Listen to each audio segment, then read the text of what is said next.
There are truths that lie dormant in the unconscious, waiting to rise like forgotten gods. Love, true love, is one of them. You may run from it.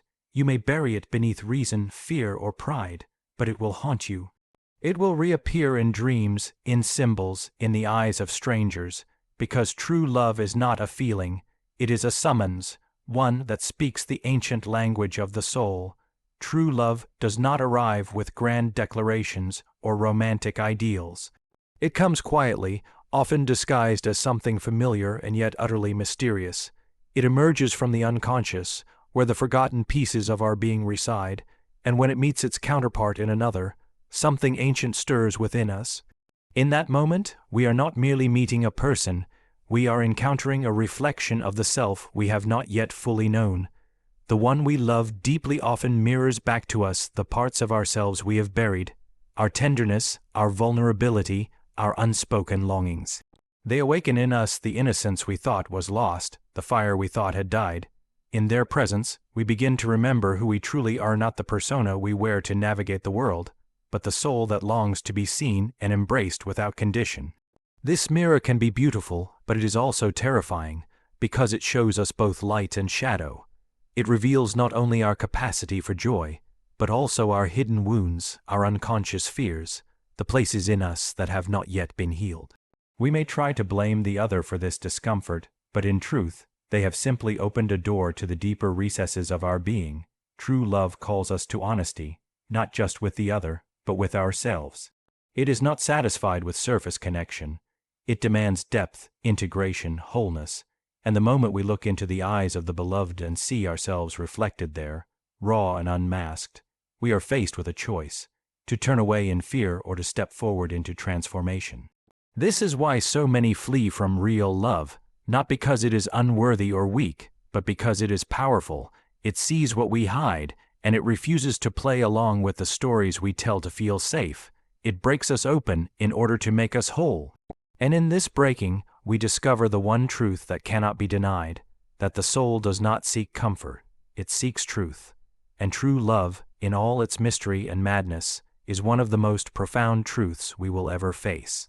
To love truly is to be willing to face the self, not the self we wish to be, but the self we are.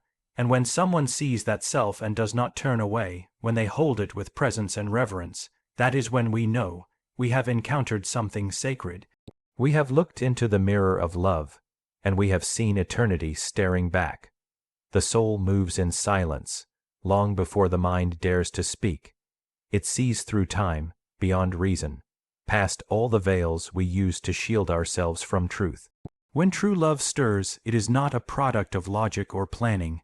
It is a recognition, a deep, ancient knowing that arises before thought has a chance to interfere. You find yourself drawn, compelled, unsettled. You don't know why, and yet you do. Something in you responds as if it has been waiting, as if it remembers. That is because the soul chooses long before the conscious mind becomes aware. The meeting of two people in true love is not the beginning.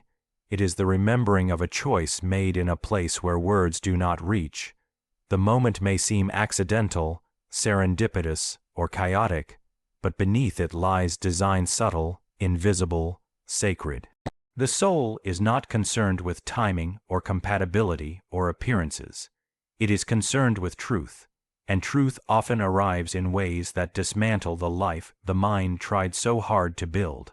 When this choice rises from the depths, the ego resists. It seeks safety, certainty, control, but the soul seeks growth, confrontation, awakening. The person who awakens something eternal in you is not always the one who fits your expectations. They are the one who disrupts your sleep. They stir dormant emotions, trigger buried wounds, ignite forgotten dreams, and the mind, slow to understand, panics. It calls this chaos, but the soul knows this is the alchemy that leads to wholeness. You cannot rationalize why a glance stays with you, why a voice echoes in your heart, why you feel like you've known someone forever. These are the fingerprints of the soul. These are the signs that something deeper is unfolding, something your intellect cannot direct, only witness. And if you try to control it, if you try to explain it away or contain it, you only postpone the inevitable, because the soul's choice will keep echoing, surfacing in dreams, in symbols, in feelings that refuse to fade. Even if you walk away, even if you deny it, the imprint remains, because the soul is not bound by time. It waits, it watches, and it calls again when you're ready. True love doesn't force itself into your life. It awakens within you when the time is right for transformation. And when the soul has chosen, you will feel it, in your silence, in your restlessness, in the places that logic cannot reach. So trust the feeling that arrives without explanation. Trust the pull that makes no sense. It may not align with the life you've built, but it aligns with the life you're meant to live. The soul has already chosen. The question is, will the mind surrender to what it cannot yet understand? When we resist love, especially the kind that reaches into the core of who we are, it is rarely because the love itself is flawed. It is because something within us has not yet healed. The walls we raise in the face of love are not born from strength. They are born from pain. These defenses are the scars of past betrayals, the echoes of abandonment, the silent weight of rejection we never fully faced. Love, in its rawest form, does not simply offer comfort. It confronts the very places we've buried and forgotten. We think we are protecting ourselves by turning away. We convince ourselves that love is too risky, too fragile, too unstable. But this rationalization is often the voice of an older fear. The fear that if we open ourselves, we will be seen and not chosen, known and still abandoned. And so we retreat, not because love is wrong, but because it brings our inner fractures to the surface. What we resist is not love itself, but the mirror it holds, because true love doesn't just admire the persona we show the world. It demands the truth beneath it. It wants to see the raw, unpolished, unprotected self, and if we have not made peace with that self, love feels threatening. We flinch when someone gets too close. We sabotage connection before it deepens. We run not away from the person, but from the unhealed child inside us who still fears being unloved. This resistance is sacred. It is not failure. It is revelation. It points directly to where the wound lies. And where the wound is, there too is the key to liberation. Love exposes this, not with cruelty, but with the force of truth. And that truth is often unbearable when we have not yet sat with our own pain. To receive love fully, we must be willing to feel what we once numbed, to revisit the moments we locked away. That is the cost and the gift of love's arrival. We often say someone loved us too much, but in reality, they simply loved us in a way that asked us to love ourselves.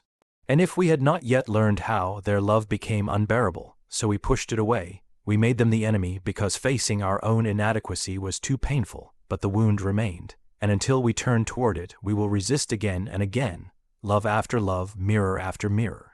So when you find yourself withdrawing from someone who sees you deeply, who offers you something real, ask yourself, what part of me is afraid to be loved? What wound is being touched? The answers will not come from the mind, but from the body, from the memory of the heart. That is where the truth lies, and until we are willing to go there, love will always feel like danger rather than deliverance. But when we choose to stay, to breathe through the fear, to allow ourselves to be seen anyway, something ancient shifts. The wound begins to soften, the armor loosens, and we begin to realize love was never the threat. It was the medicine. The pain came not from love, but from the parts of us that didn't yet believe we were worthy of it. True love does not come to complete a fantasy. It comes to initiate an awakening. It is not here to soothe the ego, but to call forth the soul. It does not simply offer comfort. It provokes transformation. When true love enters your life, it is not gentle. It shakes the foundation, it rattles the false self, it burns through the illusions you've constructed to feel safe. Because real love is not about staying the same, it is about becoming who you truly are. This kind of love is not decorative. It does not arrive just to give pleasure or validation. It arrives to demand that you grow. It arrives to show you your limits, your contradictions, your shadow. And in doing so, it becomes one of the most powerful forces of individuation, the process of becoming whole, of becoming real. You don't meet your soul mate only to enjoy life together. You meet them to unravel what is false, to integrate what is hidden, to face what is wounded. Love becomes the mirror in which you see all the parts of yourself you've denied. The joy and connection draw you in, but the real work begins when you are confronted with your defenses, your past pain, your instinct to withdraw or dominate, to control or cling. Love exposes the masks you've worn and asks you, sometimes without words, is this truly you, or is this who you've become to survive? And in that sacred tension, a new self begins to emerge. In this crucible, you are refined.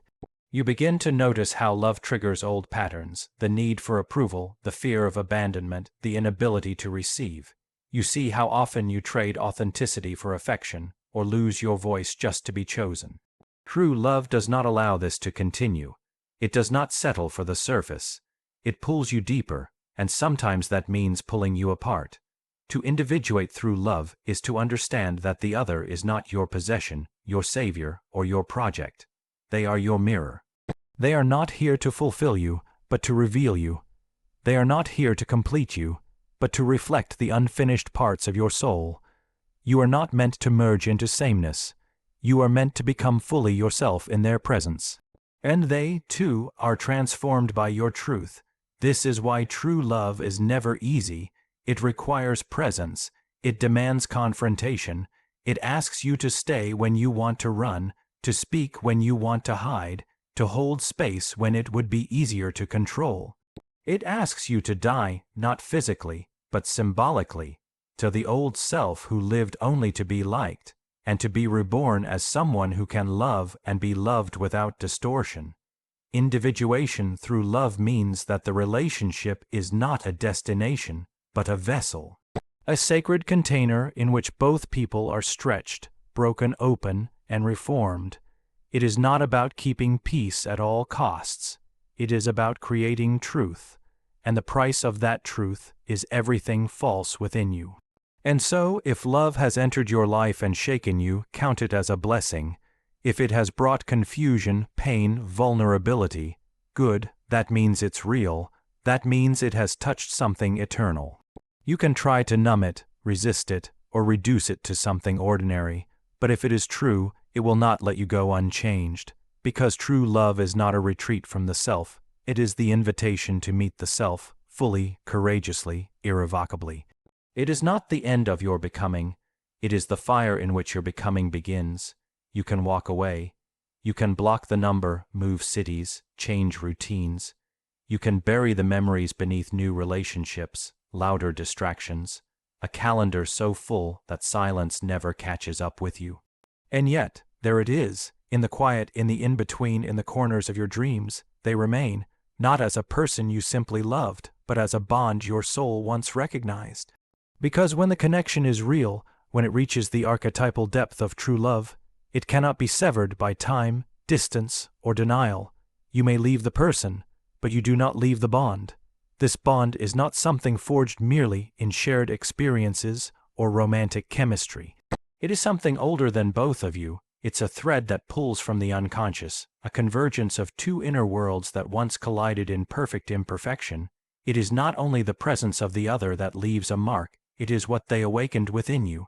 A part of yourself you may not have known existed before their arrival, a depth of feeling, of vulnerability, a sacred ache, and once that door has been opened, you cannot pretend it was never there, even if you go years without speaking. Even if life moves forward with new people, new dreams, and new directions, that bond lives on in the subtle layers of your being. It might show up in unexpected grief, or in a moment of déjà vu, in an image, a scent, a phrase that suddenly brings tears without warning. It might show up in a lesson they taught you that continues to shape your path, in a standard of love you can't seem to forget, in the way they altered the architecture of your inner world. This is not romantic nostalgia. This is soul memory. You may spend years convincing yourself that it wasn't real, that it was a mistake, a phase, a fantasy, but true love doesn't require permission to exist. It doesn't need validation to remain alive. It is stitched into your story not because of how it ended, but because of how deeply it reached. And there is no escape from something that took root in the soil of your soul. Often, what you grieve after such love isn't just the loss of the person, but the loss of who you were in their presence. A version of you that was more open, more honest, more alive. A version that surfaced only in the light of their gaze. And even if that light is gone, the memory of it shapes you. You carry it. You walk forward, but not unchanged. Some people enter your life as teachers, others as catalysts, and some as mirrors, revealing parts of you so intimate, so profound, that to lose them feels like losing a piece of your own self. But here's the quiet truth. What they showed you still lives in you. The bond, though invisible, remains. It is not possession, it is not obsession, it is not even longing, it is presence, unshakable, sacred, and quietly eternal. You don't have to go back to them, you don't have to rekindle the past. But you must acknowledge that something real happened, and real things don't just disappear because the world around them changed. When the soul loves, it does not forget. The bond does not break, it deepens. It becomes part of the architecture of your becoming. So if you ever wonder why you still feel them, why their name still lingers like smoke, why their absence still feels like a whisper across your heart, it is not because you're weak. It is because something eternal brushed your life. And when the eternal touches the temporary, it leaves an imprint that no amount of time can erase. So don't be deceived by the mind's defenses. Listen instead to what trembles beneath logic, beneath fear, beneath time. True love is not an escape from suffering. It is the suffering that redeems. You can delay it, reject it, even betray it, but you cannot escape it.